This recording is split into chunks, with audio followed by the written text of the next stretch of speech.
এটা হচ্ছে বন্ধুবাসান মাঠ। 1980-82 সালে আমরা এখানে ফুটবল ভাড়ায় খেলতে আসতাম। এই হচ্ছে সেই বন্ধুবাসান বহুদিনের স্মৃতি। এই যে বন্ধুবাসান মাঠ, এই মাঠে এককালে আমরা খেপ খেলতে আসতাম। তখন আমরা কাঠি করে যে খেলছি, এই হচ্ছে সেই বন্ধুবাসানের মাঠ।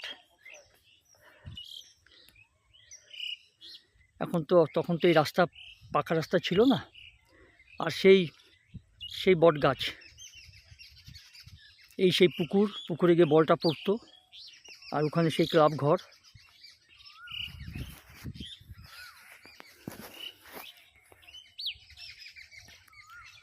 এই বন্ধুবাসানে এককালে আমরা ফুটবল খেলতাম। এই তার গোল পোস্ট। ঘুরতে ঘুরতে চলে এলাম পাইলসনপুর পেরিয়ে বন্ধুবাসান মাঠে চলে এলাম। তখন রাস্তা পিচের ছিল না, মাটির রাস্তা ছিল। তখন তো আর মোটর বাইকটাও ছিল না, সাইকেল করে ঘুরতে আসতাম। এই হচ্ছে গোল পোস্ট। এই হচ্ছে পুরো বন্ধুবাসান। এটা হচ্ছে পূর্ব মেদিনীপুর। তখন তো মেদিনীপুর একটাই ছিল, এখন তো পূর্ব পশ্চিম ভাগ হয়ে গেছে।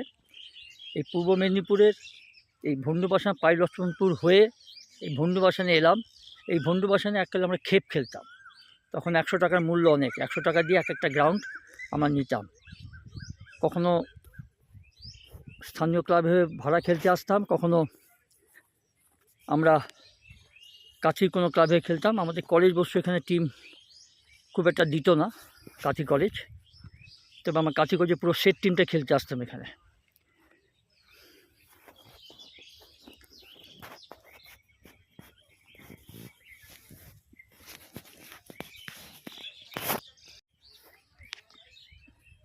এই হচ্ছে ফুটবল মাঠ।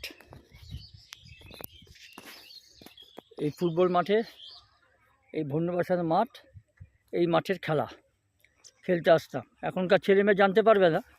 এটা 1980 সালের কথা বলছি, যখন আমরা ফুটবল টুর্নামেন্ট খেলতে আসতাম। একটা গ্রাউন্ড আমরা 100 টাকা করে দিতাম। তখন কাঠি কলেজে খেলছি আমরা। কাঠি কলেজ 6 বারের লিগ চ্যাম্পিয়ন কাঠির।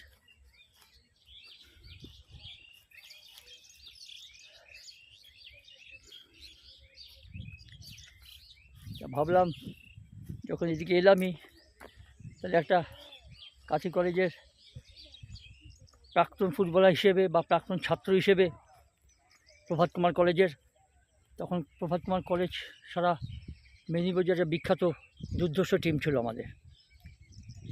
এখন তো অনেকেই কেউ চাকরি করছে, কেউ ব্যবসা করছে, অনেকে ছিটকেও গেছে।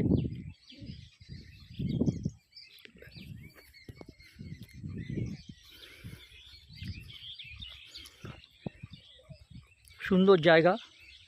এটা হচ্ছে পূর্ব মেদিনীপুরের কাশি শহর থেকে এটা প্রায় 7-8 কিলোমিটার হবে, কি বেশি হবে হয়তো। আমরা সাইকেলে আসতাম। এখন তো পিচের রাস্তা করে দিয়েছে। তা ঘুরতে ঘুরতে যখন চলেই এলাম, তাহলে একটু তুলে নিই। এটা হচ্ছে বন্ধুবাসান খেলার মাঠ। এই পাশের পূর্ব দিকের গোলপোস্ট এটা। আর সে পুকুরটা এখন আছে, পুকুরটাতে ঘাট টাট এখন তৈরি হচ্ছে, ওখানে ঘাট। এই হচ্ছে ব্যাপার।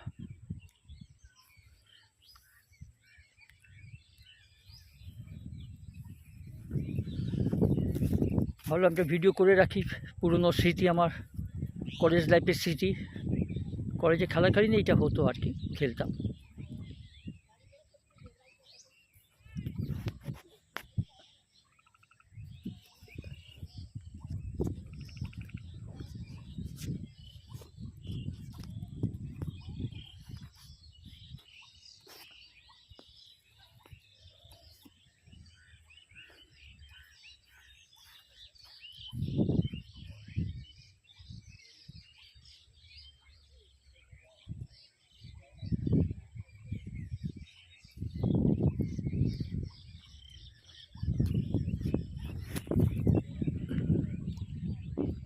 এটা পুরো মাঠ।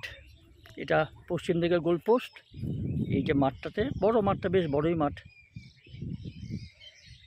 প্রচুর লোক হতো এখানে খেলতে। এখন জানি না টুর্নামেন্ট হয় কি না। আমি একজন সাথে জিজ্ঞেস করছিলাম, বলে পাশের দোকানদার আমাদেরই বয়সী, সে দেখে চিনতে পেরেছে যে হ্যাঁ খেলা হয়, এখনও খেলা হয়। তবে সেই আমাদের মতো সেই ক্রেজ এখন নেই। চাষবাস হচ্ছে, প্রাকৃতিক সুন্দর দৃশ্য, প্রচুর কলা গাছ, কলা বাগান।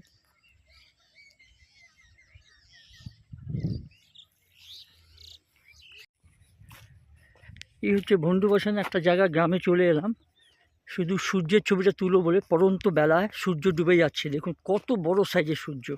এই সিন তো সবার ভাগ্যে কখনো সুযোগটা আসে না, এটা তুলো বলে আমি এলাম।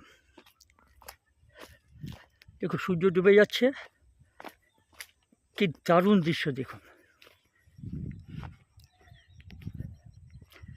সূর্য ডুবে যাচ্ছে, এত সুন্দর জায়গা। পান বরজ, প্রচুর পান বরজ।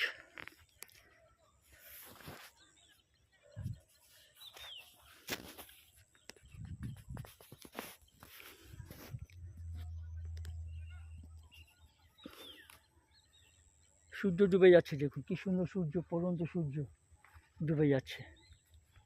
মাঠে ঘাটে চলে এলাম, সুযোগ হলো। এইসব দৃশ্য তো সবসময় পাওয়া যায় না, এত বছরের দৃশ্য। কি সুন্দর জায়গা দেখুন।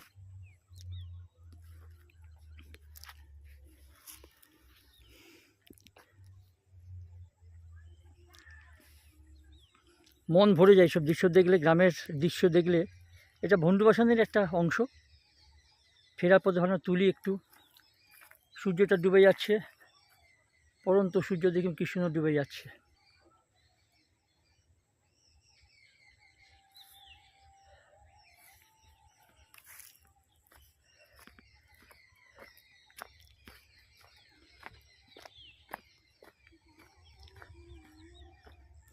প্রচুর পান বরজ, এখানে প্রচুর পান চাষ হয়।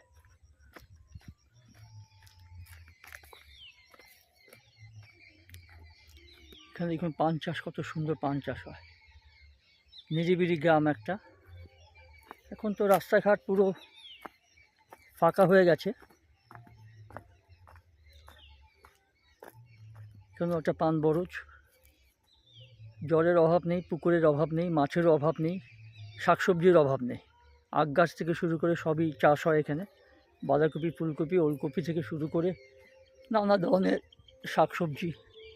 আর পান তো প্রধান ব্যবসা।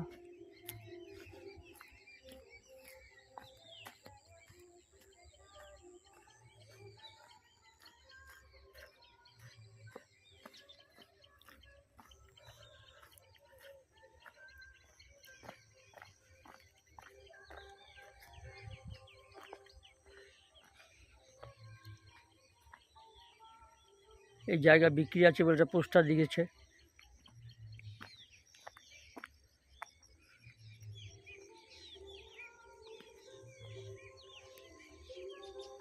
নিরিবিলি জায়গায়, কোনো হই হট্টগোল নেই।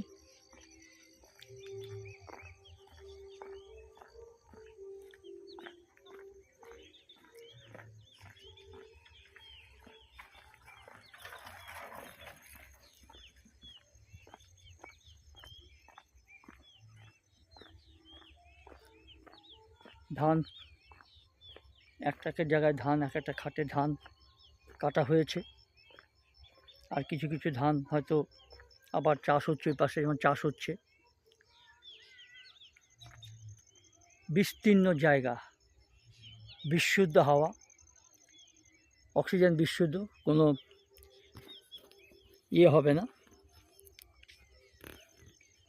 বিশুদ্ধ হাওয়া।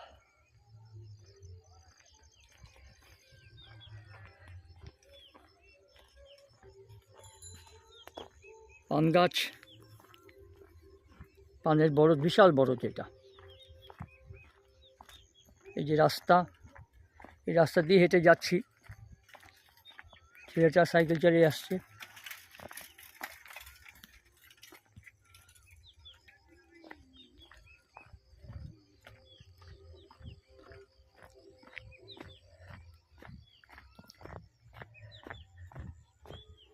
বিস্তীর্ণ, এখানে আবার কিছু চাষ হয়েছে, দেখুন সুন্দর চাষ হয়েছে একদম।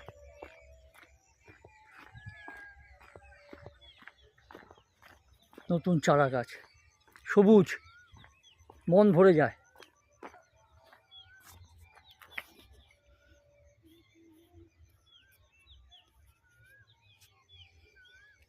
মন ভরে যায়। সবুজ ধান ক্ষেত, মনটা সত্যি ভরে যায়।